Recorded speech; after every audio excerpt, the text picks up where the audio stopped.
тұрғын үй қатынастары бойынша заңның 40-шы бабына сәйкес кондоминиум объектісінің ортақ мүлкі құрамына кіретін паркингтің немесе тұрақ орынның не қойманың конструкциялық бөлігін және функционалдық мақсатын өзгертуге тыйым салынады деп нақты көрсетілген.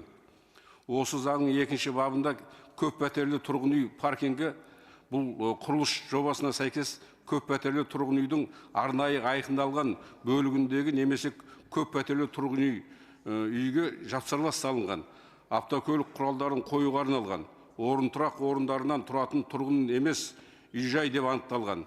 Қазіргі уақытта Астанада және басқа да мегаполистерде көп қабатты тұрғын үйлердің айналасында көлік қоятын орындардың жетіспеушілігі бұрынғыдан да өзекті мәселеге айналып отыр.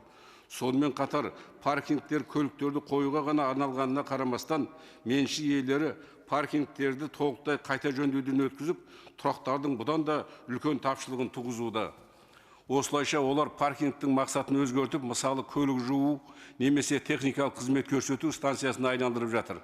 Сұрақ: паркингтерді ауыстыруға немесе тұрақ алаңының кемінде 70% қызметтің басқа түріне ауыстыруға тыйым салатын норманы енгізуге қатысты уәкілетті органның және заң жобасын әзірлеушілердің пікірін білгім келеді.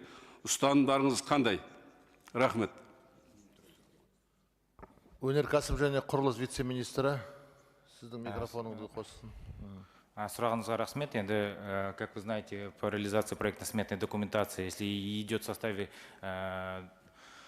реализации прошедшей экспертизу парковочные места, то они должны реализовываться в соответствии с действующими нормативными требованиями. То есть, если должно обеспечиваться не менее около 100 парковочных мест для определенного жилого комплекса, то они должны идти в рамках действующего законодательства. Переоборудование и так далее его не допускается.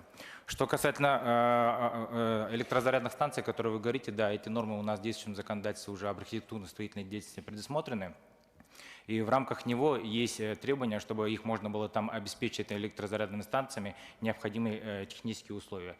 Эти требования мы также рассмотрели в техническом регламенте, который сейчас находится на согласовании в государственных органах.